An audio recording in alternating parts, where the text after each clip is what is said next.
Hey everybody, how's it going? Happy Sunday! Woohoo! I know I was just here last Sunday, but it feels like I've been gone a long time. It probably doesn't feel that way to you guys because I've put out a video like every day. Oh yeah, the biometric camera. Are you sufficiently impressed by recommended Kickstarter purchase?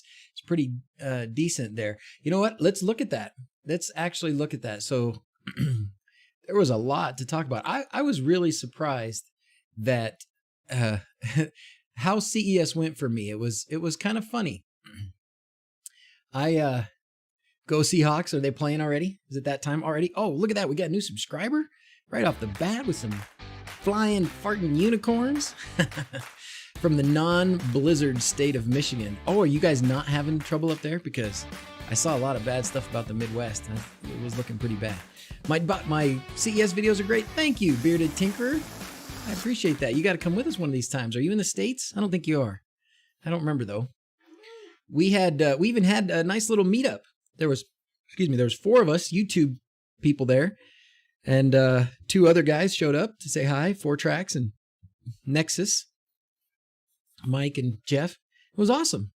So for me, CES was it started out like I went down to the basement, right, where like the real startup companies are, and had a good day. And I was really doing good about pacing myself the first and second day. And then the second day was Wednesday. We stayed out late, didn't sleep as much, and I was editing a video every night, right? So it was like really late when I was going to bed. And then I got up early in the morning on Thursday. And Thursday I was like, oh, I don't know, the CS is kind of killing me. And is it good? Is it, is there anything worth watching? I didn't get a chance to see hardly any of the comments, but I was imagining comments were going to be things like, oh, there's nothing new. And because at least in the smart home area, it seemed like there wasn't a lot of stuff at first. But then I'm so glad I went back that Friday. I almost didn't go Friday. I didn't go back there. I should hire an editor for such events. That's a great idea. Are you volunteering, Amelia? That's Emmy. How are you doing?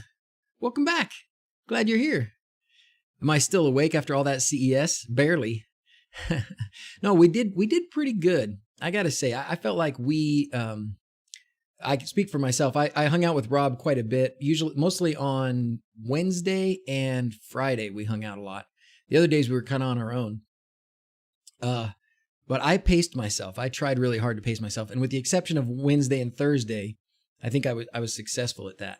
So when I was done, I was tired, but it wasn't like a 3-day hangover, which was really nice to not feel that way. Oh, Mark's here, Blade's here. How's it going, everybody? How's it going? So what did you guys see? What were you most impressed with of all those things? You saw me in the mirror in Rob's video? Yeah. You should have seen Rob in the mirror in my video too.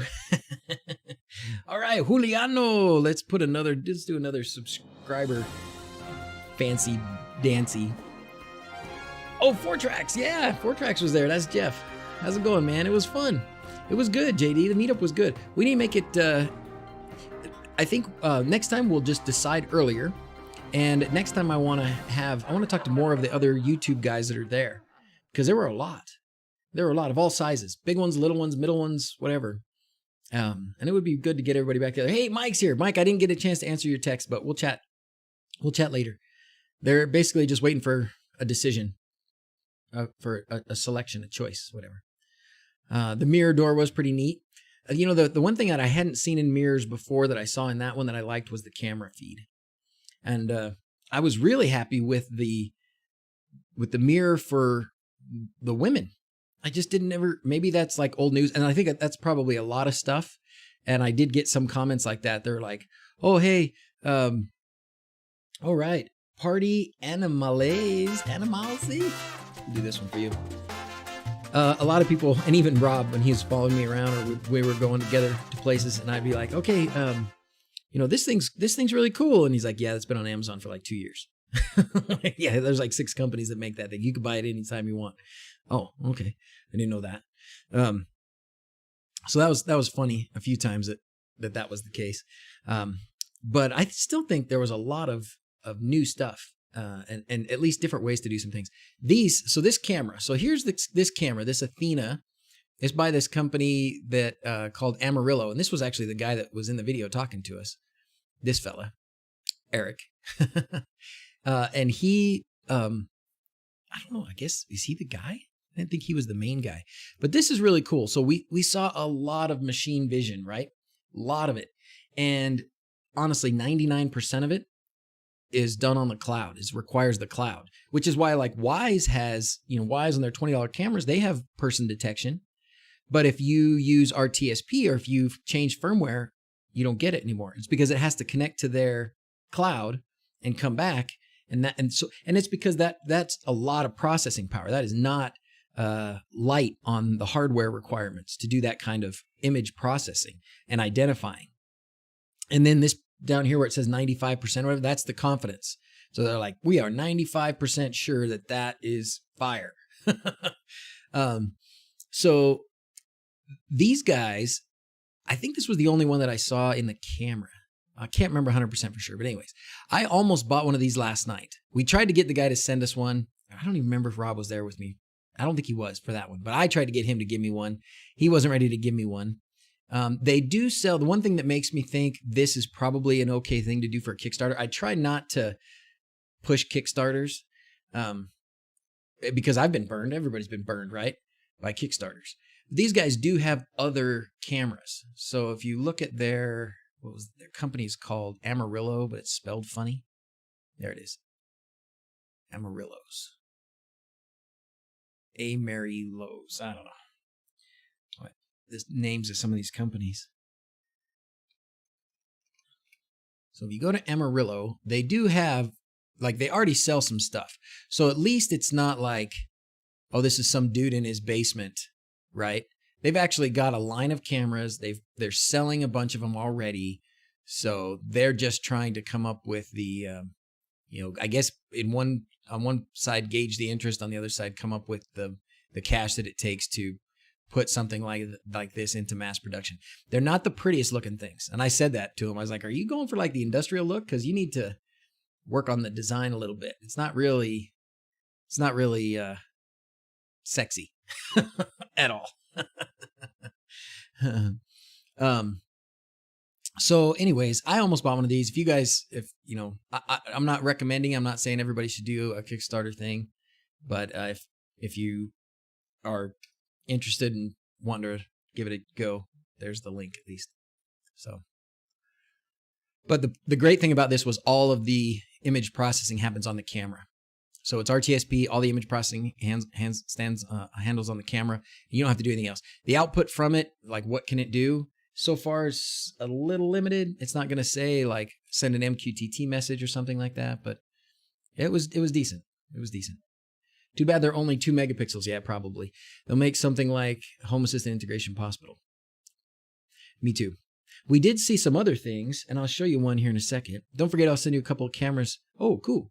If I don't forget, I'll send you a couple of cameras that do ML AI on them. No cloud needed.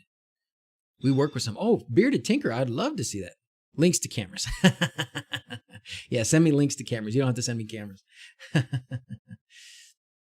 Might seem otherwise, but actually processing power for a trained module on the camera is quite low footprint. Oh, it's interesting. So do you do a lot of this, Kyle? Do you do a lot of this image recognition stuff? Did I see any true room occupancy sensors, which weren't motion sensors? Max, last year it seemed like that was at least what we were looking for. We were looking for a lot of room level motion detection stuff or presence detection in the room. I can't say I did. At least it wasn't the focus. This was the focus by far. This machine learning or machine vision AI, they were calling it like 6 different things they were calling it. But that's what was the big focus. I certainly in the development side of things. I didn't even go. I spent one half of a day going quickly through all of the stuff that was sort of the big stuff. The Shelly person detection. I don't know. Shelly wasn't there, Mark. They're going to be there next year. Hey, from a Mexican taco lover. How's it going, Edgar? I'm a Mexican taco lover. Contracting for Google is really cool. We've come so far. TensorFlow rules. Are you running it? Kapansky? You running TensorFlow? I was looking into it. It's a lot of work. Let me show you these guys. Was it Wazo? I want to say Wazo. Wazo, open source components, aims to provide a building blocks, create full-featured carrier grade programmable telecom. No. Was it Woza?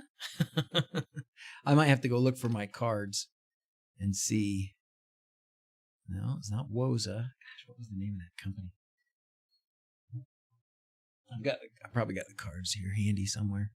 Let me see. Give me a second because this was actually a good one.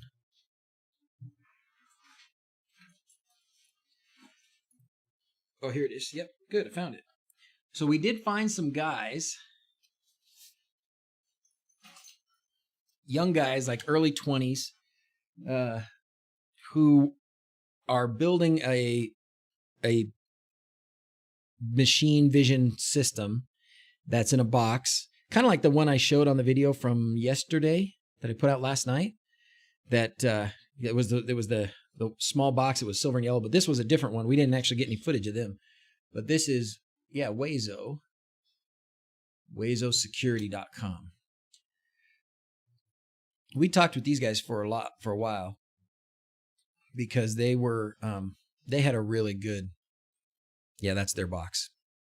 So this is their box, and it does the same kind of thing. It's presence detection or image detection, and then it gives you some options for some things. And right now their idea was put it in a box, and they were like, "Oh, this can be your all-in-one hub." And Rob and I were there talking to them. We're like, "Yeah, that's great. Maybe for some people it will be their hub of everything, but a lot of people already have stuff that they're happy with. So rather than try and be another hub, because now you're talking about being a hub, you're competing with people who've been doing this already for years. So you're coming from way behind. But what they do really well is this AI stuff. So what we were telling them we thought would be very useful for a lot of us would be the box like this, fine, or even just the software for people who have the hardware already available that already has all of the work done for you. So if you start out with like TensorFlow or some of these, TensorFlow or OpenCV or a couple others, whatever they are, Torch, something, PyTorch, they're not easy to get going with. I haven't gone much into it other than to look at it and go, holy crap. But these guys have done the hard work on the software side. And if they've got a box here that runs that software and that hardware can take RTSP feeds in, process the video, and then put out the what it detects, either back into your NVR image or sending you messages through MQTT or things like that. That would be super useful, right? That's what we really want. We want to take, for me, I want to take the thing that I already have. Does your device require the cloud? Yes, walks away. Pretty much. That's pretty much it. Especially with these things, because so many of them, they're like, oh yeah, we can do all this, we can do all this, we can do all this. On the device? Well, no. Okay, see you later, right? But these guys, and this is another one, this is Kickstarter again, 58 backers. They're only trying to get to 50,000. I don't know how long they've been at it. They've only been at it a few days, I thought.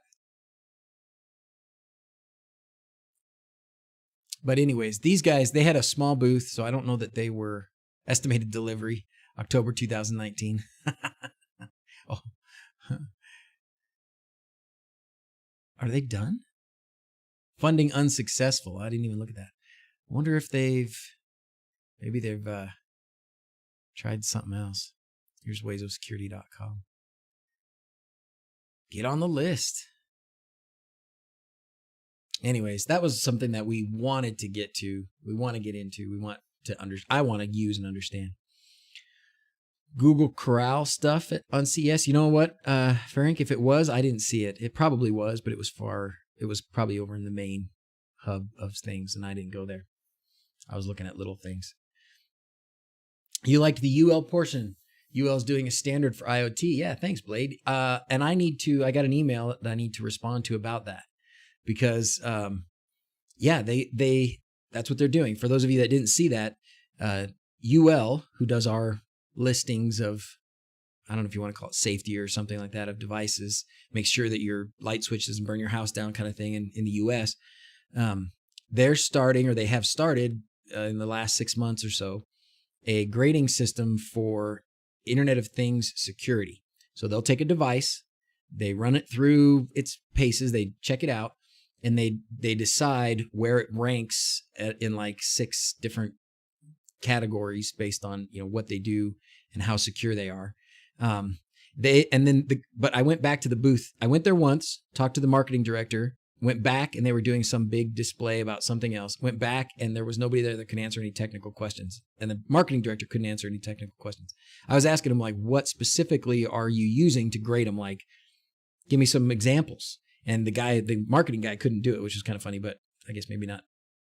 Maybe that just wasn't his thing. But yeah, some of the things are like, if to be like the really low level, say you get a device and it has a default user and password, and it doesn't require you to update it or change it. I've had cameras like that.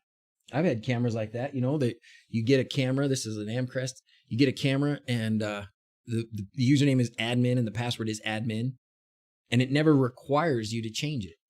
So all of your cameras could still be admin and admin if you didn't change it. So that would be like low grade. That would be at the bottom. And then the top would be things like 2-factor authentication, or, you know, some other kind of biometric identification requirement to be able to access information on the device or about the device. So UL is a global safety certification company. Is that right, Jamie? I don't know if they're global.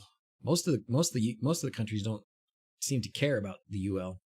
They only care in the US. It seems to me. That's what I've been looking at. But anyways, as a company, like if you're a company and you want that little sticker that says, you know, UL IoT security certification, then it costs, right? That's their company. They make money.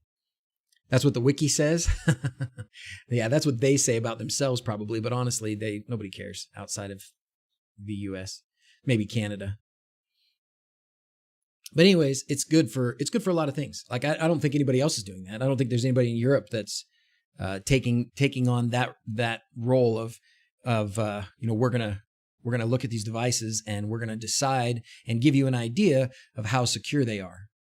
That's great, right? Before you buy it, you're gonna know these people are gonna take care of my passwords. These people use the right levels of encryption and blah blah blah, whatever. And you don't have to understand all those things. You just have to look at it and say, oh, these are bronze. Ooh, that's not good. Oh, that's gold. Okay, that's pretty good. Oh, that's platinum. Okay, this one is going to be safe, right? You have your own version. Yeah, you guys have, is it like CE or and whatever? You have a couple other things, right? Who picks the names? Oh, it does? These guys are from Ohio. So if it was in a different language, that's not what they mean. Or maybe they did know what that meant and they're just trying to be funny. I don't know. But this is that biometric scanner thing. I'm kind of surprised they don't have more information on there. But anyways, that's probably like one of their houses. Oh, they're actually making it there. These were good guys anyways, and they were good guys, and they were smart, and they were really willing to listen. Like when me and Rob were talking to them, they were really willing to listen. They appreciated where we were coming from and what we were saying to them about a lot of the people in these communities that would use something like this and what they want and how they should try and do it. Did I chat with the wise folks? I didn't see the wise folks. I don't know. Did Rob see him? I haven't seen all of Rob's video yet. Hey, Frank's here. I did see the Flick people. You guys saw that. And Frank's working with the Flick folk. You're working with the Flick folks? Flick buttons? I didn't even ask him how much they cost, but the point was a battery-powered Bluetooth button, right? They're probably expensive. If I borrow the button. But if it's a battery-powered Bluetooth button, we can make them, right? We can use an ESP32. Waiting for the hub development stuff. Oh, I gotcha. IoT security is horrible, but we don't care, right? We don't care if it doesn't leave the house. Right? That's right. That's why we really wanted, that's why something like this Wazo thing, that's why something like this thing is so important, because this is image recognition stuff, right? This is going to say, oh, that's DrZz's face, which means they took a picture of my face. They're housing the image of my face somewhere. They know who it is and how to identify it on my camera and any other camera if at some point somebody wanted to, was able to access that information or whatever, or maybe the police wanted to. Not that I'm going to ever do anything wrong, but you get what I'm saying. So, but to have that kind of information only in your house, right? So it can recognize your kids, but that doesn't mean you don't have to send an image of your kids and put the name of your kids on somebody else's server. It's all just right there in your house. So that's what we want. Flick.io. I've used the Flick tied with Haspian directly. Flick in YAML. Oh, cool.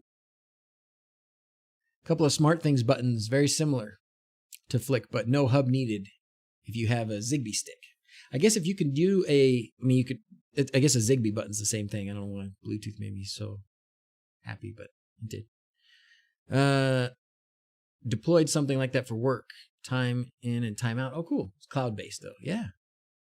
Oh, you mean for this this image detection stuff, Jamie? This is what you deployed for work, or the button?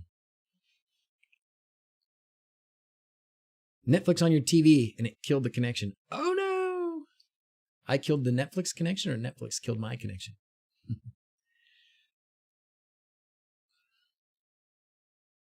I also liked the... Oh, hey, Paul.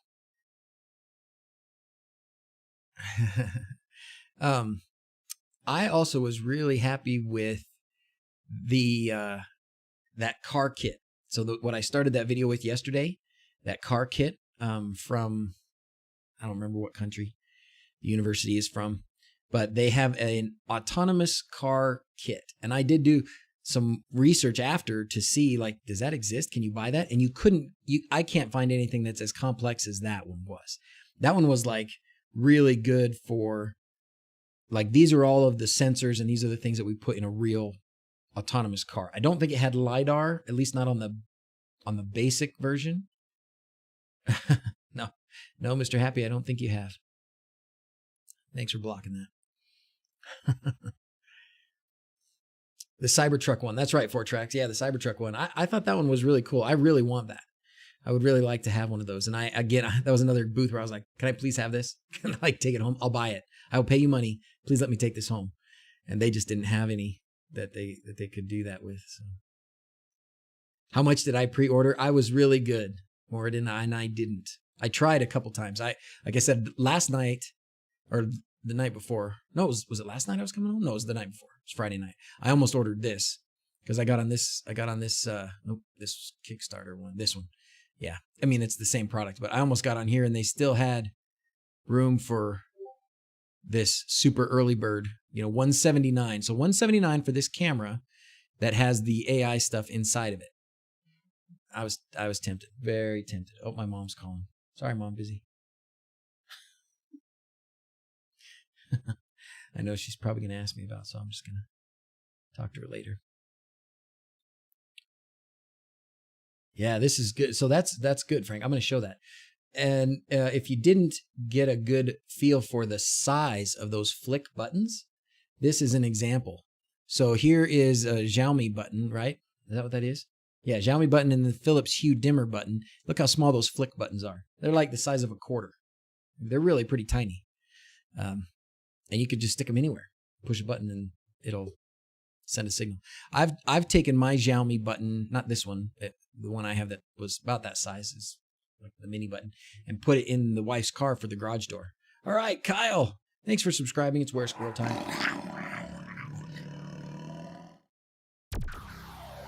So those were some of my favorite things. I really liked, like I said, I really liked that autonomous car kit. I want it. I want to build it, and I want to make videos about it while I build it. I think that would be a lot of fun. Like a normal dude trying to learn and understand what all goes into an autonomous car. I would love to be able to do that. So if I can get a hold of one of those kits, you can expect a few videos about that. The machine learning stuff, there was a lot of it. And I think there's some reason to hope, at least, that we're going to get some local versions of it. The vast majority is going to go to the cloud and back, but there are some options, or going to be some options, for keeping it in-house, which is really important. And you don't necessarily need it in every camera. So if you had this, and this was the camera that was by the front door or the back door, that might be enough, right? You don't need it in every room necessarily.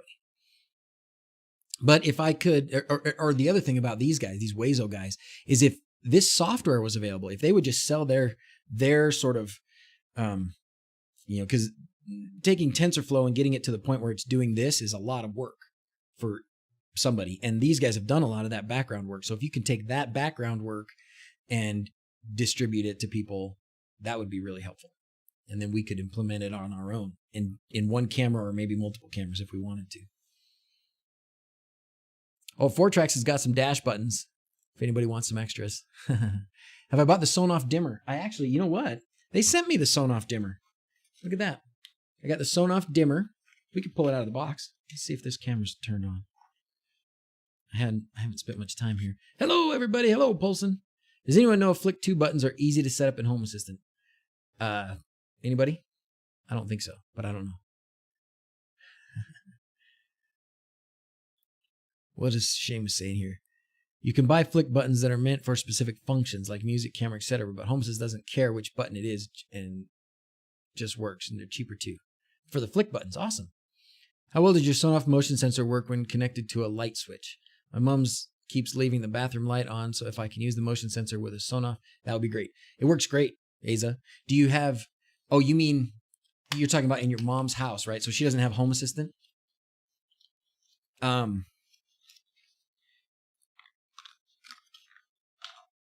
I don't know. You could, you can imagine a way to do that. You might want to,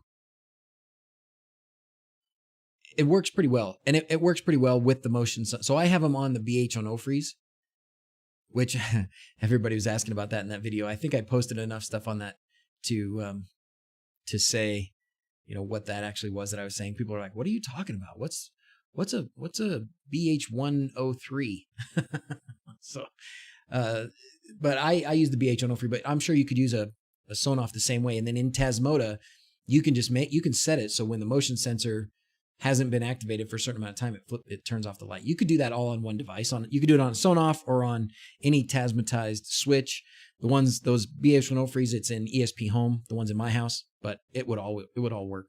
The trick is go to those BH103 videos and grab that motion sensor, and I learned this from Ben from Bruh.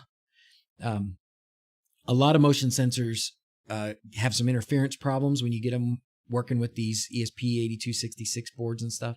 And I did have that. I had a lot of problems with other ones, but that one has been pretty solid. It's a small one. I've got a bunch of them around here. I can't remember the part number, but it's in that video. Portuguese Prime Products. That's right.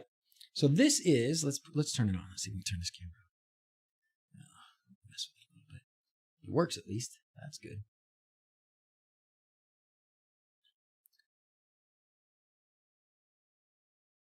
Set it to the defaults. Is that going to work? No. Let's turn up the exposure. There you go. That's the desk. And then let's turn up the focus. Okay. All right. So somebody asked about the Sonoff dimmer, and I haven't even plugged it in yet, but I took it out of the box. Oh, this camera's kind of herky-jerky. Anyways, this is the Sonoff dimmer. I don't understand exactly how it's going to work. It's kind of interesting. There's 3 screw terminals. So I haven't looked much at how to wire it or anything yet. But there's 3 screw terminals on the top, and that's it. So there's line in, neutral in, and line out. And that's it. So that, I don't know. This was also cool. They sent me this one. Sonoff did. This was another.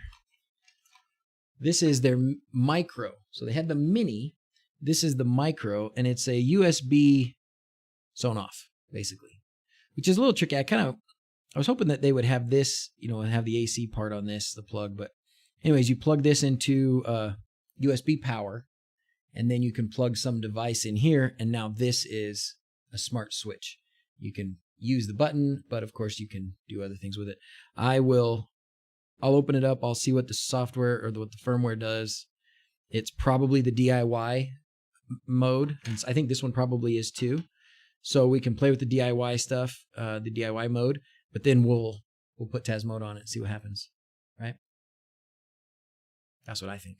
But I just barely got those. And honestly, don't hold your breath. I don't know how long it's going to take. What's that hole in the front? Yeah, it's a weird hole. I don't know. It's all that's in there is a screw. Can you see? Yeah, you can see it. It's just a screw down there.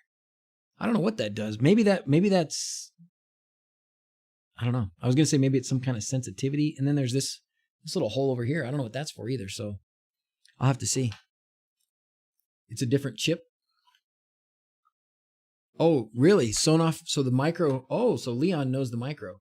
And he says it doesn't have DIY mode, and it's a different chip. Open it up. I don't know if I can open it without breaking it.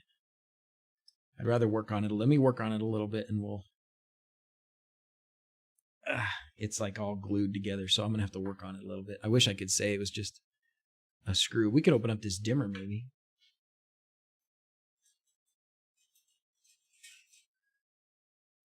Maybe. Oh, heat dissipation? Could be. It doesn't want to. These screwdrivers, they give you this. Crack it. There we go. USB switch could be really awesome if you pair it with the battery tracking, so the phone is automatically disconnected from the charger when it reaches 100%. That's a smart idea. All right, Roberto Milano. We're going to do the Z's planes for you. Thanks for subscribing, buddy. Give it some love with a hammer. Trying not to strip this screw out. This is the wrong size screwdriver, but I think I'm making progress. Love that everyone wants you to break your brand new stuff so they don't have to. That's what I'm here for.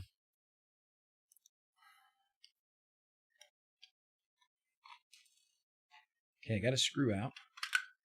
Well, that was easy. Well, there you go. Yep, there's the triac, and the that was on the back side. That's what this was for, probably. That was to let some air in for this guy. And then here's the programming side. This isn't... Oh. Big surprise. I asked the question in Discord, but no luck so far. An IP camera with RT speed on VIF. It's a Chinese camera I got from Wish, but I can't seem to set it up in Home Assistant with FFmpeg, generic camera, or on VIF. It's probably, Steve, does it tell you the what the URL needs to be? Because usually it's going to be your IP address, and then you're going to have user and password in there formatted somehow, and then sometimes there's even something you have to put after that, and that can be variable, what you have to put after that, depending on the brand and stuff. If Z's doesn't break it, how do we know how to hack it? That's right. What do we got here? So here's well, that's easy. There's the flashing pins. And if I could, let me see if I can see which chip it is. Ah, I'm sure it is the...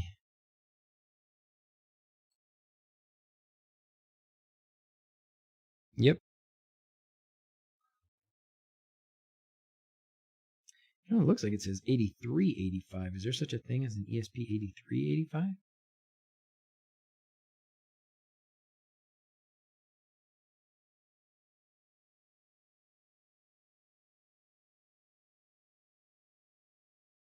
Oh, yeah. It's not 8285 normally. It's 8385. Anyways, yeah, this is flashable. Should be. But it also has, I think it's got RF. So it's probably got a secondary chip for RF. And so it also has this button that you have to switch. So flashing this is going to be similar to flashing the bridge, probably the Sonoff bridge, where you're going to have to turn that off to flash it. And it's got two antennas. Look at that. It's got one antenna here, and then look at this huge antenna over here. I might read the instructions. Has anybody else played with these yet? The Sonoff dimmer? That's a good idea. Darren's giving you some good advice. Darren's giving you some good advice. Is this a Sonoff camera? No, but it is a Sonoff dimmer. This is Sonoff's new dimmer, the D1. The D1.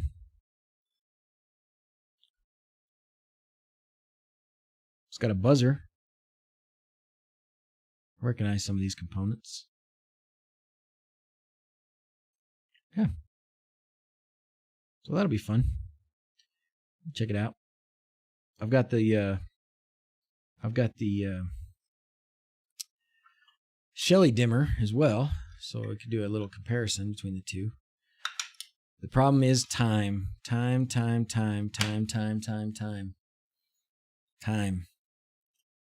need an assistant. Or a few of them. So many boards in that thing. Yeah, there's a lot going on in here. The instructions, did I throw them away? No, I don't think so. I think I kept them. Here they are.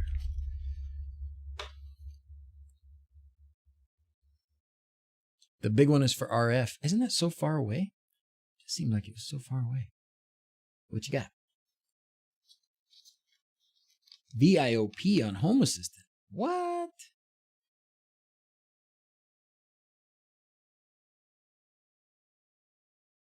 Ingrid, receiving call from Home Assistant, VIP notifier. You ever thought that would have been useful to receive a call from Home Assistant with an automatic voice will notify you of an important event that has just occurred? Well, finally, there's also the possibility. Created an add-on for Haseo that allows you to receive VoIP call on any phone. Oh, your phone is calling.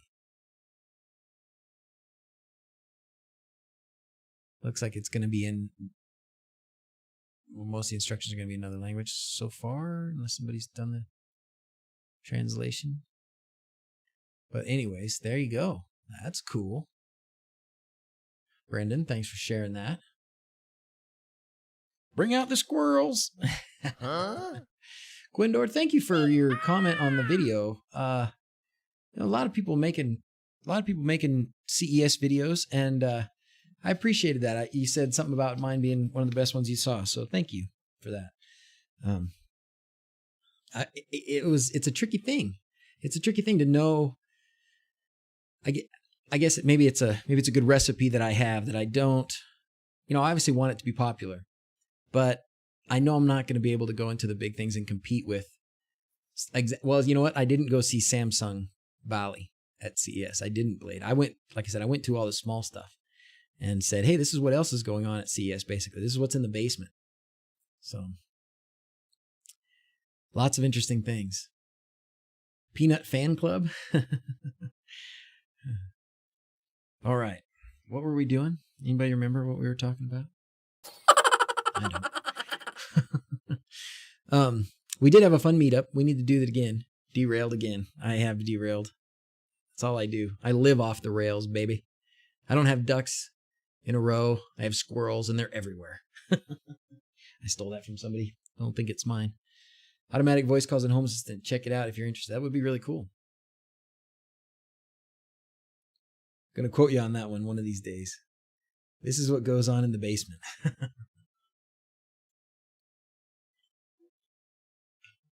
There's a lot of good stuff going on in the basement. What did you think about that? Oh, any update on the bug, Father Time? I wanted to work on it yesterday, but didn't get a chance to. But I will. That's all I can say. And then next week, I've got another one, another trip I have to take for my real job, for anesthesia job next weekend. So I actually won't be streaming next Sunday. Sorry. I won't be streaming probably next weekend at all.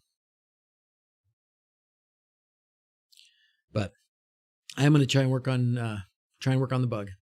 Try and work on the bug. And what I really want to do is get a video out about it of some kind. What are you guys interested in about the bug? If I wanted to start with one aspect of it, I have to tear apart the battery and just check it out. I'm going to go through that. You just want to play by play as I'm doing it. You want a whole summary of the whole thing. I don't know. What would be interesting? Oh, you do. Kapansky has a video tutorial on how to do this. Awesome. Post a link. Post a link, and if you can't post it, or if you try and post it, it should allow somebody to approve it. Or post it and just put a space. You can do that. You can kind of get around it. You want to hear the motor? Okay. Just ordered a connected board to set up some hardwired sensors. I don't have an alarm, but we'll be setting up wired sensors to see how it works. Fantastic, Thomas. They're clearing out, Connected is clearing out their Generation 1 boards. So if anybody wants it, you can go there and check it out. You guys saw you on the hookups video at CES. Yes, that was me. Yeah, Darren, that was me. I was in it. Did you see Rob in mine? Rob was in mine too. His voice was in a couple of them, and he was in a couple of the images as well. 8 days of a bloat conversion of a VW camper. That'd be awesome. He did it in 8 days, or you watched it for 8 days? You got the big brushed DC motor to really show him who's boss. That's me. That's going to be awesome. It's going to be fantastic. What was I thinking about? I was just thinking about something. Man, we are squirreling around today. But it's a good time. It's glad to be back. Glad to be back with the squirrels. I want to see the flow chart of what needs to be done. Excellent, Joshua. Okay. You know what? That's a great, and that's probably a good place to start. And that would help me sort of organize my thoughts of how I would put together video footage of it. Because I've got a bunch of video footage, but he does power walls. Oh, wait, you're watching, Aaron, you're watching Jehu. You're watching Jehu Garcia. He's doing his second VW bug, right? You're watching Jehu Garcia. Yeah. I've been watching him for a long time too. I haven't watched him for a long time, but I watched him years ago. Are you going to put a sound system in the bug? Just make it sound like a V8. No. I will put a sound system in there, but I don't want it to sound like a V8. Oh, he was live streaming his VW build. You know what? I actually tuned in and watched part of his live streaming of his VW build, but at the time, he was doing something which was probably interesting, but the camera was down by his feet. Should I do that? You guys want me to live stream some of my stuff that I do with the bug? What do you think about that? If it beat Jay, who'd be like, dude, this dude is on my coattails. He'd probably get mad at me. You're welcome, Dave. Thanks. I did not see Sonoff at CES. Nope. I cannot say I saw Sonoff. Didn't see Sonoff. Shelly, I know wasn't there. Wasn't going to be there. I thought a lot of the smart home stuff was more of the same. There wasn't a lot of stuff. Make it sound like a Spitfire. Live stream from the garage. That's what I'm thinking, Frank. What do you think? The problem is I interact. I would want to be constantly interacting. I don't know. Get some Google Glass. You can see what you're seeing. That'd be a good idea. A sensor kit. I absolutely will, Aaron. The bug's going to have something in it. Probably its own Raspberry Pi or maybe even something more powerful than that. Because I want to do a lot of stuff. Sonoff was scared to show up, maybe.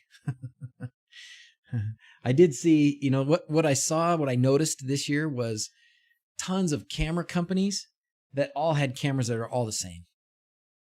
And they're all sort of small camera, like they're the ones who make the cameras. And then you see some brand and they just put a sticker on it. Reolink was there. Reolink did have a display there. Ring had a big display, but Ring's display was, to me, no different than their same one they had last year. Give the live stream on the bug a go. Okay. That'll be fun. We'll give it a go. I'll think about it, how best to do it. I did see it. I left it out. I took some video of it, but I didn't put everything that I recorded in those videos. I thought that was enough. It's like, if you watch it all together, it's like, what, almost an hour probably worth of stuff. Everyone is running out of ideas. Yeah, that's why you got to go to the basement, right? That's where all the innovation is. Thanks for the stickers. You're welcome, Mr. Fixers. Hopefully everybody got their stickers by now. We should thank Mrs. Z's for that because I did a bunch of stuff to get them together. Dawson put them all in the envelopes. Dawson was our envelope stuffer. I worked on getting the addresses all printed out, and then Mrs. Z's took them all to the post office while I was at CES. Need to stop playing the copy game. Yeah. Was there anything interesting at the Tuya booth? Yeah, the most interesting thing at the Tuya booth, Steven, you check out the first day video? No, it was the second day. It wasn't the video from the first day. It was the video from the second day. When I went to the Tuya booth. And the one thing that to me was really interesting that they had some development boards that you can buy that just kind of all stack on top of each other for developers to say, oh, I want a device that maybe does this and combine that. And they all run Tuya. And I thought, ooh, that was pretty cool. I might try that. But then I went to their website because the lady was like, oh, yeah, they're available on the website. And on the website, all it says is, we have these boards. Then I couldn't find any information on how to get them. But 2 lots of stickers arrived at the same time. Oh, Nigel, is that right? Probably had you in there twice. Some sensors, some tweaks here, some there, and you make it autonomous. Some YAML nightmare, and it's done. I can't make the bug autonomous, but I want to put in at least all of the it's not going to drive itself because there's no way to control. Well, I could control the speed. The steering, we could maybe look into that, but The sensor part is the part that I care about. Now, the one downside, and I actually was funny, I was talking to a guy on the airplane, or we were at the airport getting ready to get on the airplane to come home. And he works for a company in California, whatever, that is doing autonomous car stuff. And what we were talking about that hadn't occurred to me before was that if you have an electric car and you're doing all this autonomous stuff, cameras and sensors and feedback to steering and a lot of things, that uses a lot of electricity or something, right? It's not insignificant. So maybe not compared to the actual driving or the heater or something, but it's something. So in a situation like my little Bug, where my battery's already kind of small, I do want to be a little careful about how much of that stuff I add. They were working specifically, that guy was working on hybrid cars because they had the ability to expand that stuff a little bit more.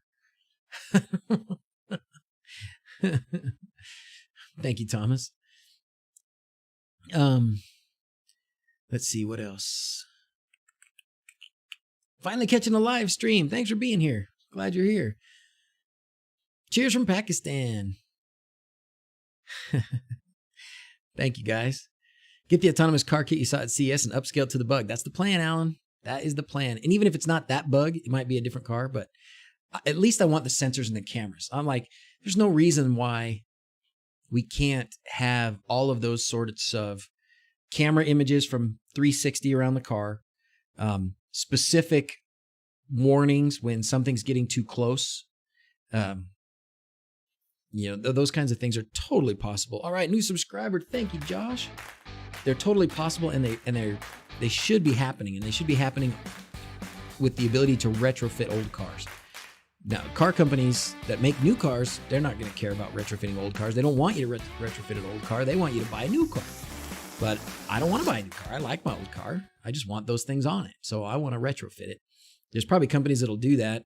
There was one of the things that won some innovation was this big thing you could put on your roof that would, well, you know what it was what Google was using when they were experimenting with autonomous cars. It was just this big white lid that went on top of the car that had LiDAR and it had cameras and whatever other sensors they use. But they now I don't know how available it is, but we should be able to make that stuff available. So that's what we want to do. Car AI that's pissed off. You please tell me if the Sonoff devices that are flashed with Tasmota and connected to home system via MQTT keep their status after a power failure. OV, what you need to do is power retain 1 and switch retain 1 in the console in Tasmota. And the best thing to do, I need to make a shortcut to that video.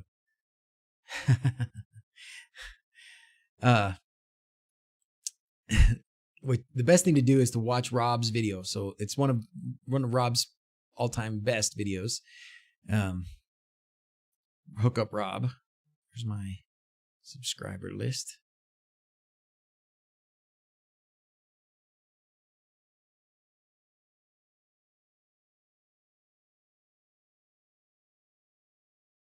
I saw these guys. We were at the same booth talking to the same guys.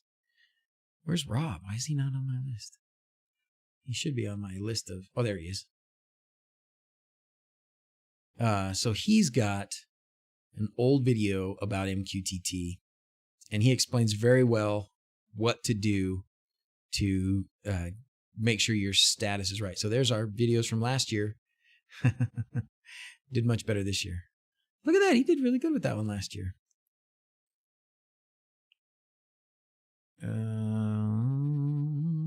Somebody find that for us. It's back here somewhere. It's one of the old ones.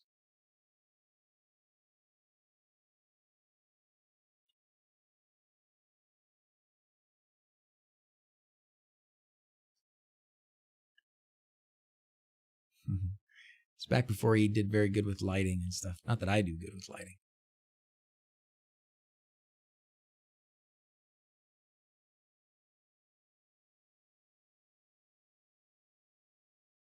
I don't know where it went. It's here somewhere. It's one of these older ones. Anyway, You can find it there. Thank you, Blade. Thank you. Appreciate that. All right. I hate subscriptions, but I'll do it nevertheless, just because I kind of like yours. For what, Moonbase? Oh, you mean subscribing to a channel? Oh, well, thank you. If I am one of the only few that you subscribe to, wow, I will consider that quite the honor, and I will do my best to make you proud, make you not regret subscribing. Thank you, Nick. I look forward to streaming on Sunday afternoons. It's a good time. Auto cars should be trained in Pakistan. If they succeed, they'll work great everywhere else around the world. Is that because it's dangerous to drive in Pakistan? You got a lot of people in the roads and such. Do you think adding a Smart Hub V3 is a good idea? What is a Smart Hub V3? Is that for the cars? I got to say I haven't looked into. Oops, now I messed that up. Subscribing to a channel because I got so much info input already. Yeah. Well, then extra double thanks, Moonbase, for subscribing. We'll do this for you. I like this. My favorite one. Oh, this is a Samsung's SmartThings Hub V3. It's probably not a bad thing if you don't want to do a lot of programming by yourself. And even in Home Assistant, you need to do less and less all the time. So I would still recommend Home Assistant over SmartThings anytime. If you do Home Assistant, or if you do SmartThings, then I will point you to a guy on YouTube who does other, who does SmartThings. And he was there with us at our little meetup.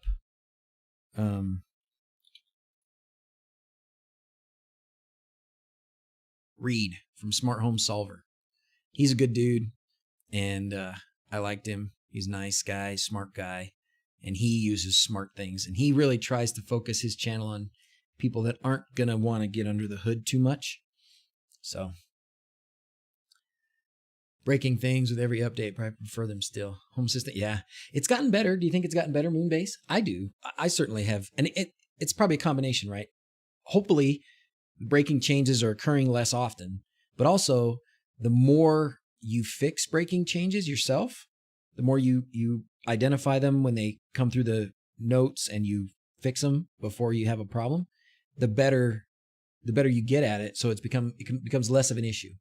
Like, I'm not so scared anymore about updating because I figure I can fix it, whatever it might be that breaks. A year ago, I was a lot more worried about updating because I wasn't sure if, what it was going to take to fix something. So I was really slow. Can you please confirm that what your new stream time is?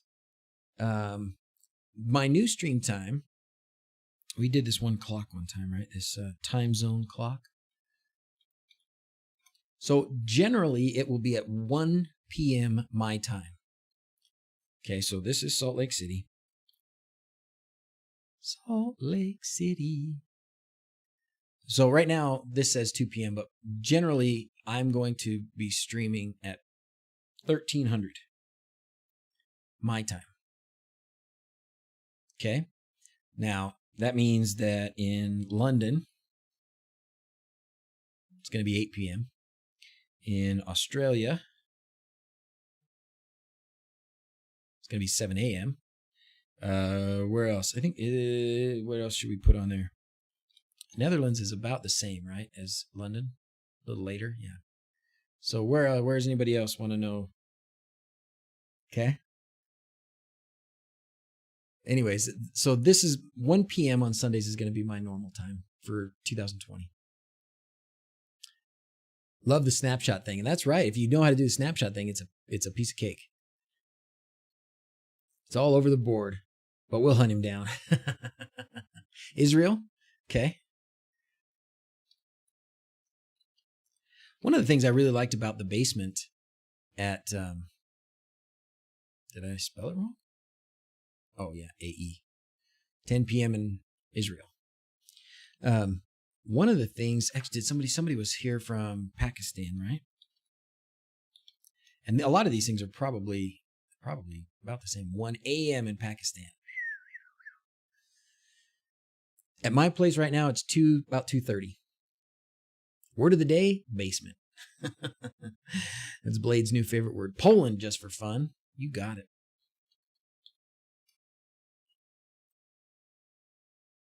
$9 p.m. Same as Netherlands. All right.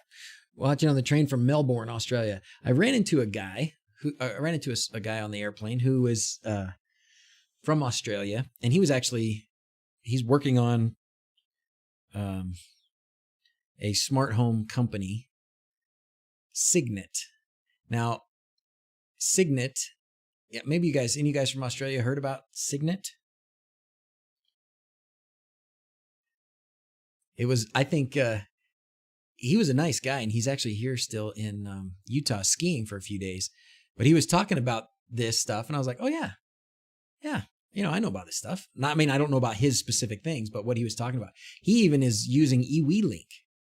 So one of his bragging points was that he was with HomeKit or whatever, and then I started talking about what I do as far as this goes. Oh yeah, we have those. Yeah, we like devices like that. We take them apart and we change the firmware and we use them the way we want instead. But he was a nice guy about it. Anyways, I feel for anybody who's trying to start like that. I think at this point it's going to be really hard. As long as you're doing this though, as you're doing works with Google, works with Amazon Echo, HomeKit. I guess it's still important to some people. These two really, as long as they're doing these things for the majority of consumers, whatever you sell them is probably going to be fine. But this is the same stuff that they're selling at CES. What he was doing there, I'm sure was picking out new devices that he just wants to put his brand on and resell, right? Esperna. I still haven't used it. So you can have everything without using external cloud stuff. Yeah, Moonbase. That's why I use Tasmota. With Tasmota, Esperna, ESP Easy, about the same purpose. Different user interface, maybe different backends stuff, how it's made underneath, but same idea. Jeff Scott just subscribed. Thank you for subscribing. Let's do this surprise. Thank you for being here. Just got inspired by the Xiaomi Aquara. Is it worth investing in the Zigbee to MQTT? You know what? I think I have the Zigbee to MQTT that I haven't used yet, but it's really cheap. So if the Xiaomi Aquara stuff works with Zigbee to MQTT, then yeah, I would say it's totally worth it. I use the Conbi 2, which is more expensive than the Zigbee to MQTT, and I use decons, and it works pretty well. I occasionally things don't work, and I don't know why, but I don't know if that's the decons. I don't know if that's the Conbi 2. I don't know if that's the device itself. I don't know if that's Home Assistant. And I'm not sure sometimes, but I like it. Oh, Ned says no to Zigbee to MQTT. Uh-oh. How to update Sonoff RF Bridge Tasmota 6.8 to 8.1 via OTA. Well, if you can't get, if you're having troubles getting it updated OTA, like you should be able to just go to this update page. Uh-oh. And I always forget which number it is, but this is like my example's the one I remember, but it's not going there. I wonder why. Let's just do it this way. Tasmo admin, where are you? There it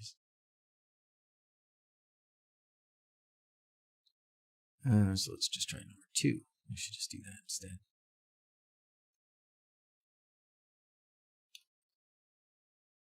No, not 206, just 2.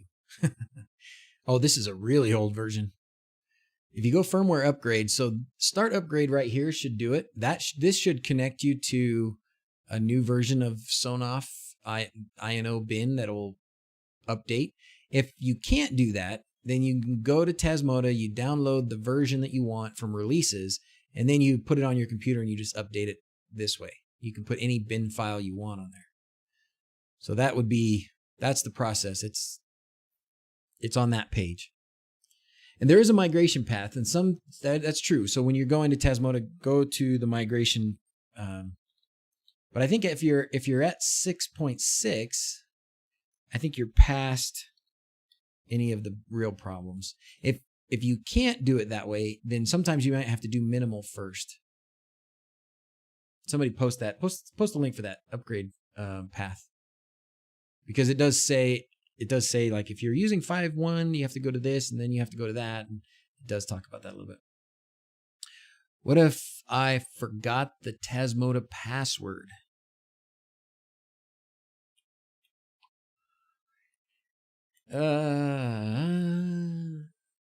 You have a password to... You have an OTA password? I don't know. Can you reach it and flash it manually to update or something, if that's what you need to do?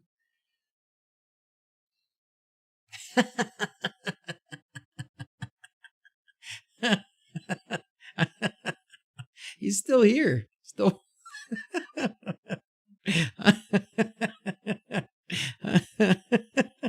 Thank you, Father Time. Thank you, Seamus. I just... like, why are you still here? Nothing else to watch? There's football games, or you can do a lot of things. You don't have to be here.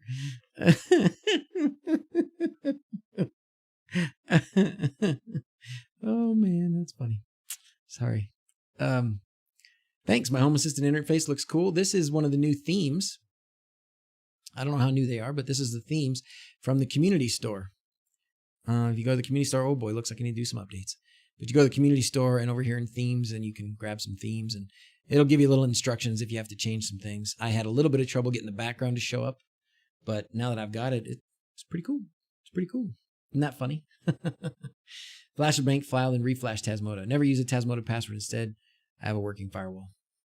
I don't put a password on mine either. Maybe it's just because it's one more that I have to remember.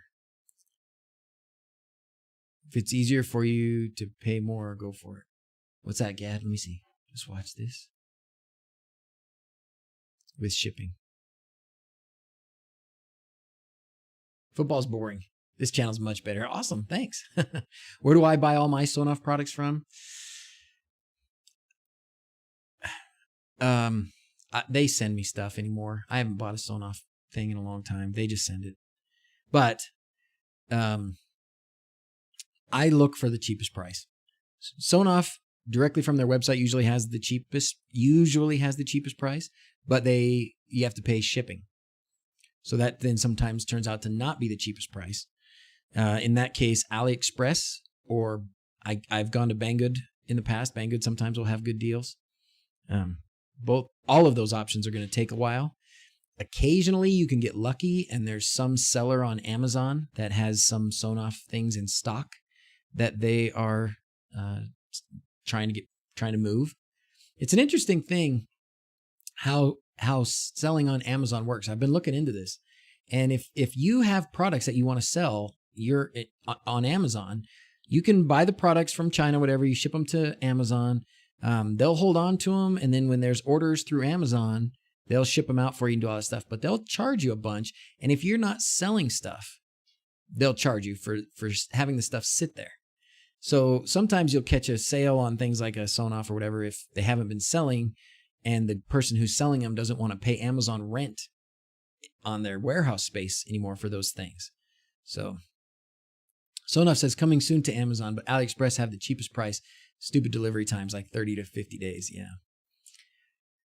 I want to try and facilitate some of that and get some of those things more in stock on Amazon and easier to get to and stuff. But I don't know. We'll have to see where it goes for me. Finally caught a live stream. Hey, Steven. Sometimes lucky with eBay. All right. eBay sometimes. That'll work. Using the custom button called All Lights. No, Norman, I'm not. I haven't played with the custom button card called on All Lights. Are you using it? What do you think about it? Part of the problem I would see already for me is that it's called All Lights. It's a card. Oh, thanks, Joseph. I try and keep the affiliate links handy, but just grab a video. I'm going to do a better job. I'm getting closer all the time. to doing a better job of making it easy to get to my affiliate links. The website is now loading a lot faster. So if you go to DrZzs.com, it's actually not such a trial anymore, not such a pain. So see, that actually pulled up pretty easy, but it needs a huge update. Like, it looks okay, and I don't mind how it looks, but I haven't updated this with new videos or anything in a long time. And then you go to this products page, and it's totally lame. These are really old things, and there's not very much there. So I need to update this products page. And I have a whole list, I have a list of all of my links that I've used not all the videos, but most of them. And I just want to basically put these links on that page, right? Oh, my all light button. Oh, I'm so sorry. What are you talking about? Let me see what all light button. I don't use that button. Where did that? Oh, all lights. Oh, this all lights. I'm so sorry. So sorry.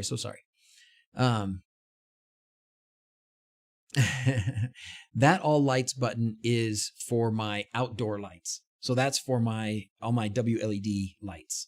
So when I turn that on, it turns on all of my WLED controllers by sending an MQTT message to the topic WLED/all.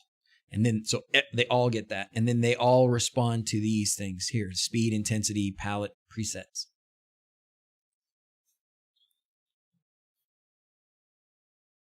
Quick question, Sonoff RF. I have one with Tasmota, and it seems to capture some RS devices, but completely misses others. Yes. Is there any way to fix that? Yes, there is. There is, Freestilla.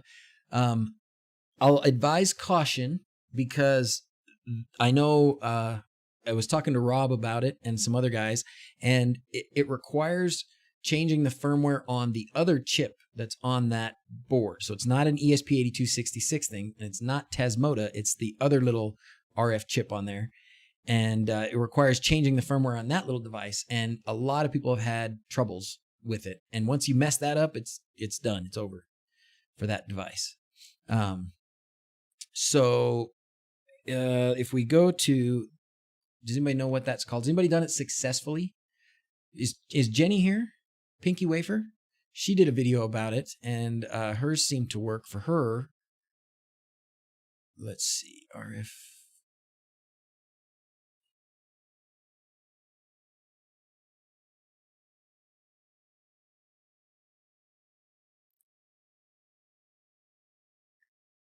Well, I don't know what the RFR3 is. RF Bridge 433. So it looks like, they're still making new products, and I'm not keeping up on them all. So there's the Tasmota on that part, but then the RF firmware. Porstich. I can't say it. This is how you change the firmware on that other chip. And that is how, oh, Pinky Wafer's here. Hardware mod. She knows how to do it. She did it. She did a video about it. Post your video, Jenny. Actually, but she did ESP Home, right? You did it with ESP Home? I can't remember now. It's been too long. Yeah, that's why you ordered a few more. That's smart. Works, but it's a hassle to install. All right, well, Jenny, you did Jenny's method was different. So go ahead and post that video, Jenny, and then be ready for questions. Not sure what you mean. Stubborn? No, not at all. I have a lot to save money. Talk to the developer. Oh, you guys are having trouble with this Zigbee to MQTT? Kenneth, were you the one that said no to the Zigbee to MQTT, or was that somebody else? I'm going to try it. Yeah. The Conbee, the Conbee works really well. So I have the hardware here for the Zigbee to MQTT thing, but I haven't done it yet. Hardware mod and ESP Home. There you go. I said no. Okay, that was Ned that said no. Is there a 433 megahertz USB module available for Raspberry running Home Assistant? Not that I know of. Does anybody know? Leon's asking about a 433 megahertz USB module. For all the 433 stuff, I use the RF bridge. I use the RF bridge, and I use Sonoff sensors, but also the sensors that I linked in that video.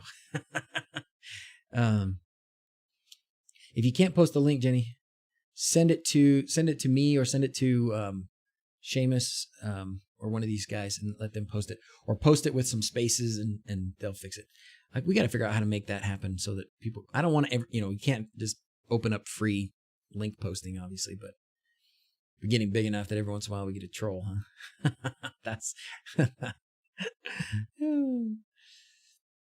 I think for the most part, everybody should be able to post links. I just make half of you guys mods. Should make all of you mods. What the heck? Can use for 315 megahertz. What can I use for 315?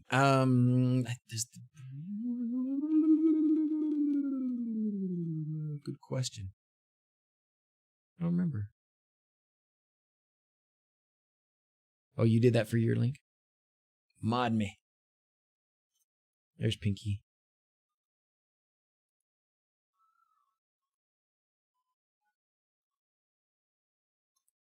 There you go.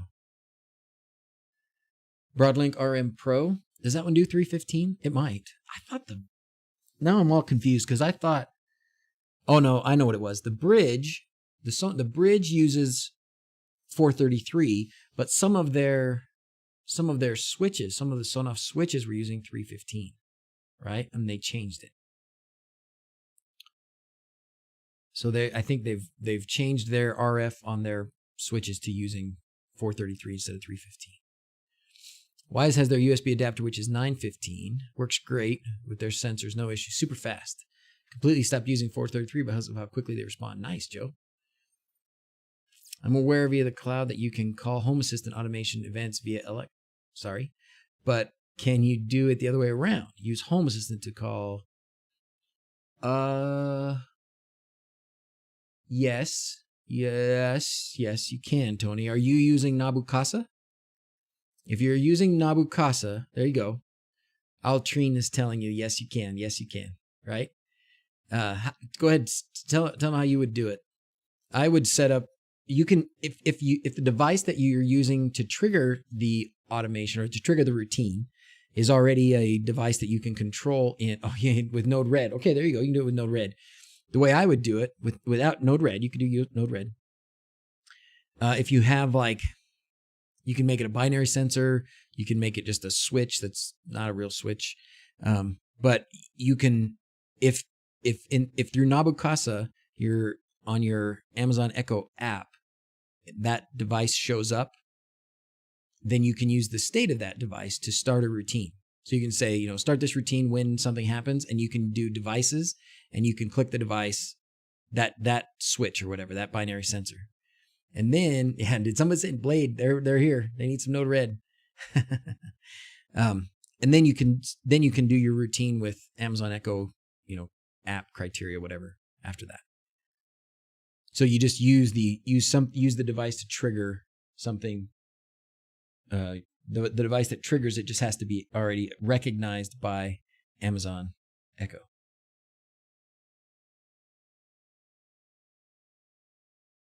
Trying to see, we're having some company here pretty soon.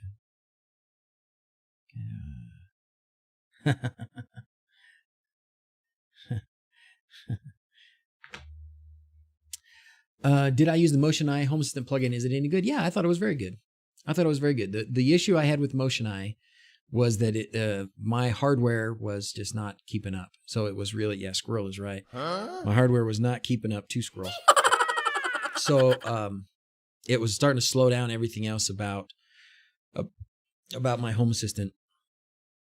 So I moved to a different computer and then started using Motion Eye. But I liked not Motion Eye, Blue Iris. Sorry. But I liked Motion Eye. I liked it a lot. It worked well. I didn't have an issue with it. It was easy to get the MQTT messages and stuff from it. It just needs a little bit of hardware to run well and not slow down. So if you're running on a Raspberry Pi, I was running on a Nook, the i3 Nook, with a ton of RAM, but it needs a bit of processing power. But if you had a PC, if you're running on something that had some oomph to it, I think processing the video for motion is a little hardware intense. Way too hardware intense for a Raspberry Pi.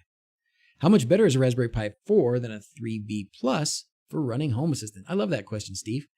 Those of you that have tried it, tell me what you think. I have not tried it yet, but I would like to. I would like to get a Pi 4, run it Home Assistant on it, and see what would happen. Do I recommend moving Home Assistant from an RPi to a NUC? Definitely not a 0. I found out from Ocean Eye. What everybody's talking about. Would I recommend moving? I would only recommend it, Altrine, if you have a reason to get off of the Pi. If your Pi is running fine, if you're not having issues with how long it takes to start up, then I wouldn't worry about it. Make sure that you're backing up, make sure that you're doing backups off of the Raspberry Pi, so you're having a whole, snapshot of Home Assistant saved to Google Drive or someplace else. Because if you ever lose the SD card in your Raspberry Pi, which is what happened to me, then I would. That's why I switched, because I was like, I am never going to have that happen to me again. Now, at the time, I wasn't very good about backing up. So obviously, because I lost like a month's worth of stuff. Now I would, if I was running on a Raspberry Pi the way my things are right now, and it died, my Home Assistant SD card or something died, I would lose nothing, because I could just put a snapshot from this morning that got backed up to Google Drive, and I'm fine. So if you're backing up every day or very, very often and off of the Raspberry Pi, and if the Raspberry Pi is not giving you any trouble, I wouldn't move. Unless if you have some hardware around and you want to use it, great. It might run faster. That's awesome. You can do more things with add-ons like Motion Eye, or I don't know, what are some of the other add-ons that kind of bog things down, that take a bit more resources? I don't know. But I think still a Pi is a good option with those caveats.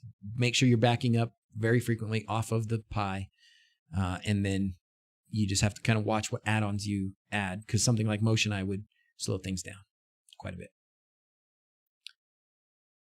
Not so good at backing up. Really need to back up to Google Drive. Yeah, you do, Steve. The way I do it, that app I use, or the add-on that I use, is so fantastic. Mark will tell you if you're using a Pi, you're not going to use Proxmox, so skip that.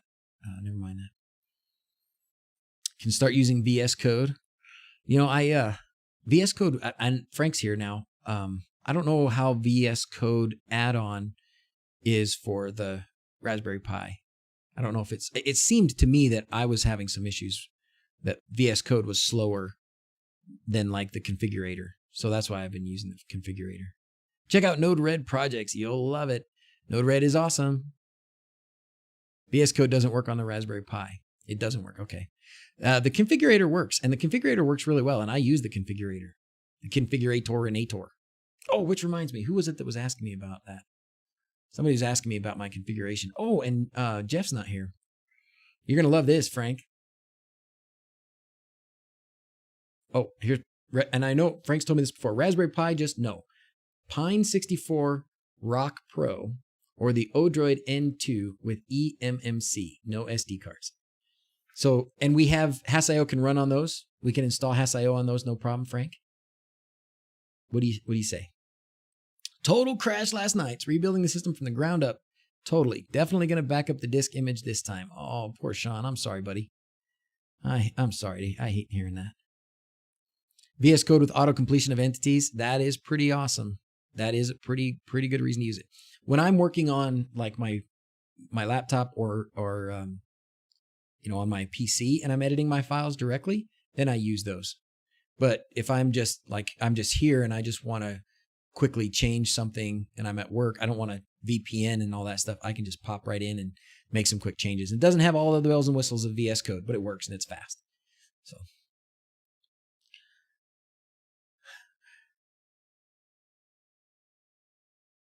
eMMC is going to be word out. Oh, not compared to SSD. Okay.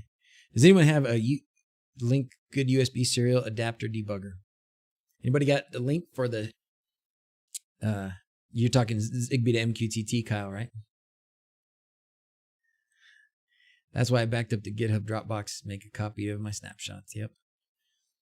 The video, the add-on that I did for that is really good. Somebody was asking me about this custom thing, this custom panel. They were having a hard time getting this thing to show up correctly. They wanted to do something custom.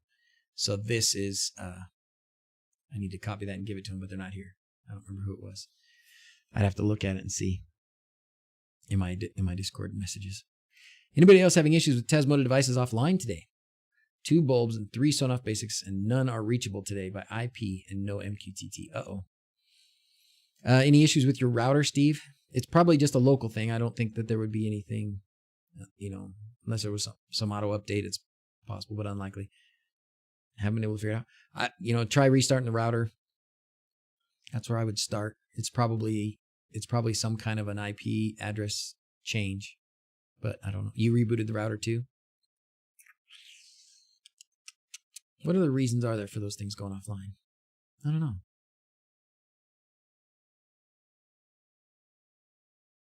Oh, if you're in this and it refreshes randomly, oh, that's a bummer. Looking to reflash. Oh man, that's a bummer. Just having a bad day, Sean. Sorry, man. You are just having a bad day. Well, now, weren't you just saying, was it Sean that was just saying that everything crashed? Unhappy wife today. Well,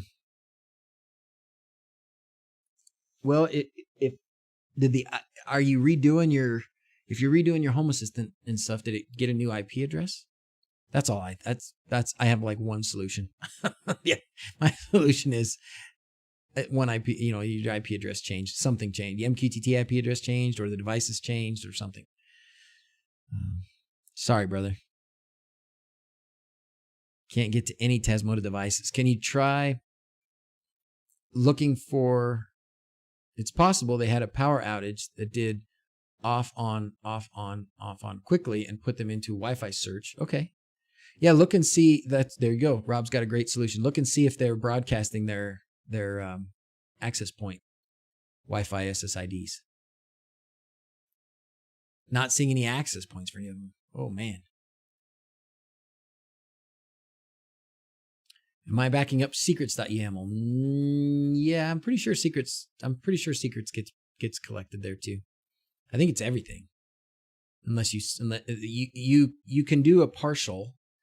If you go through that, let's look at my add-on for that. Dun, dun, dun, dun. Get ready to screenshot some passwords.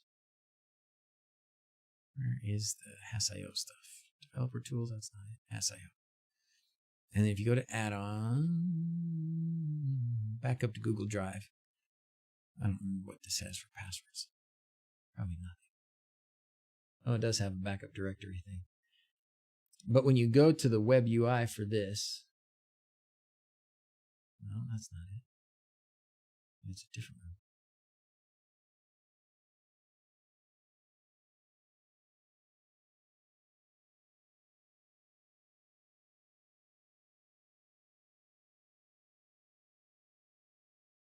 Yeah, this is the one.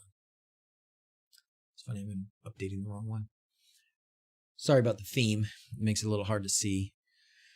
But when you use this Hasio Google Drive backup, you can go through and select what you want to back up. And I can't remember exactly how, but you can in here somehow. You select what you want to back up and what you don't. You make sure that the files that you want are included in what it backs up.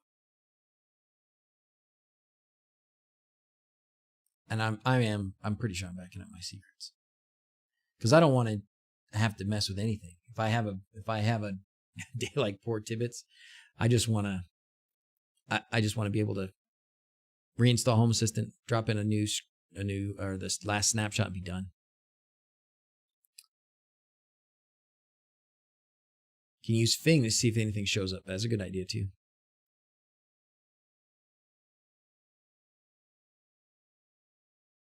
Do I still use HA Dashboard? I still use HA Dashboard. There is a good alternative that's called, or a newer alternative, I think, that takes less programming, and that's this home panel.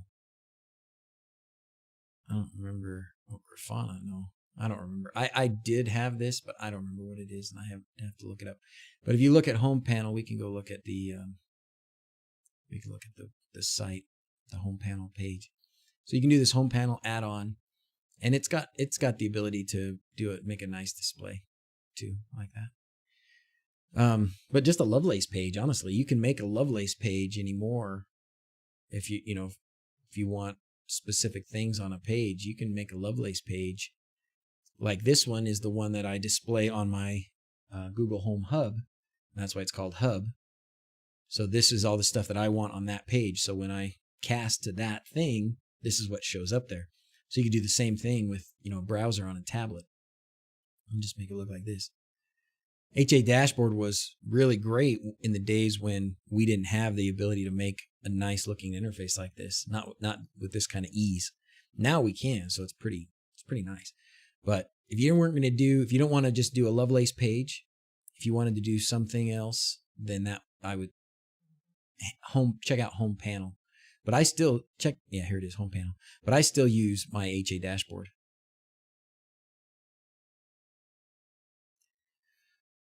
What do I use to control my window PCs? IoT Link or Event Ghost? Ooh.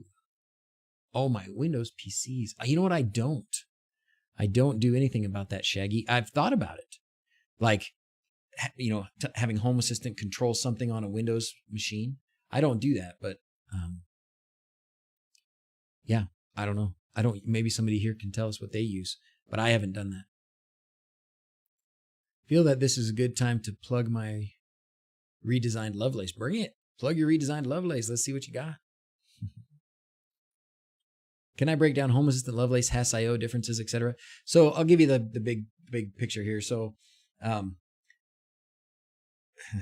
HAS.io is like the whole operating system that like in an image, a thing that you can install and it runs, and it can take add-ons and do those things. One of the things it runs is Home Assistant. But if you wanted to use Home Assistant and you were really good with something else like Docker, or if you wanted to just run it as a Linux app, you could do that with Home Assistant. But hardly anybody does that. Pretty much everybody runs HAS.io, and that's what you should do. You should just install HAS.io as like a full machine, and then you can have all these add-ons and stuff. And then when we talk about Lovelace is just the name for the user interface when it was new. So Home Assistant had a user interface that was really difficult to make look good, and they started experimenting with a new one, and the sort of code name was Lovelace, and it's kind of stuck. But now it's the default user interface. So we still call it Lovelace. You know, those of us have been using Home Assistant for a little while, but really it's just the same. Moonbase, you still using Haspian? Thank you, Frank. Frank's the one that HAS.io is an ecosystem. HAS.OS is the operating system. Listen to Frank. You loved my CES videos. Thank you. Rob, I looked at your CES video from last year. It was fantastic. I didn't realize you had that many views on it. That was awesome. Wake up on LAN and sleep on LAN. Simple and it works great. That's a good idea. Really like the look of the biometric camera you showed today. Athena by Amarillo. Were you sufficiently impressed by it to recommend it as a Kickstarter purchase? I like pairs. I almost bought it myself on the Kickstarter, and I still might, but I can't recommend a Kickstarter. I've just had too many when I buy it that I've donated to or whatever, and you know, you don't get anything, or you don't get anything for years. The reason I would give you for saying that it's a decent reason that like these guys will probably come through is because they actually already have a whole line of other cameras. So these aren't guys who just like had an idea and are trying to get a bunch of money from Kickstarter and then they're going to disappear. Let me give you an example. There was a booth at CES. I told Rob about this. There was a booth at CES. Oh, does Automate Your Life have a video about this brand, about Amarillo? Oh, good. What did he say, Rob? Give us the Reader's Digest. Was it decent? Were they crap? What was the verdict? Because I'd never heard of them before CES. But I was telling you, there was a booth at CES. These two guys, real nice guys, enthusiastic, you know, charming guys, would talk to you, and they were knowledgeable, and they were talking about this great thing that they were doing, how they were bringing a phone to people that was, simple. It was Android. It had decent specs, nothing too crazy, and it was like less than $300. I think they might have had one for $350, but you could get it for less than $300. And they would fix it anytime. If it broke for $40, you just send it to them. They send you a new one, $40. And it was like great. And a 4-year warranty, you know, that warranty to replace it would last for 4 years. It's just part of the phone. It was like, it sounded fantastic. I was like, dang, I'd buy one of those, you know? So then I got their card and I talked to them for a little bit. I actually did some filming of them and I was going to put them in a video. And then I went and looked at their Kickstarter, and their Kickstarter only had like $150,000. And I thought, how in the world are they going to actually do all these things they're promising for $150,000? And they didn't have any other structure that I could see. Like they didn't have, you know, like this, like these Amarillo guys, they've been selling other cameras. So the fact that they've been selling other cameras and now they just have a new camera and they're just trying to get some more capital so that they can mass produce that new camera, I can see that being legit, right? I would think it's unlikely that these guys are salt and water softeners low.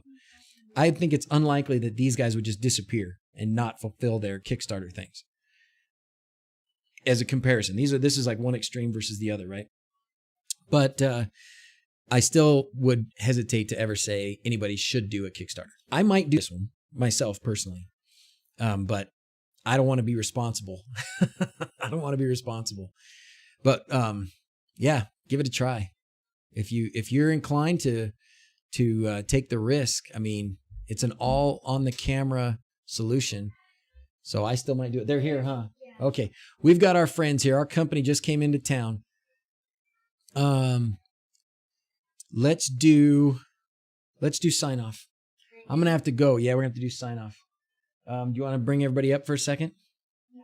All right. Our company just came in from out of town, so I got to run, and it's going to be a quick one.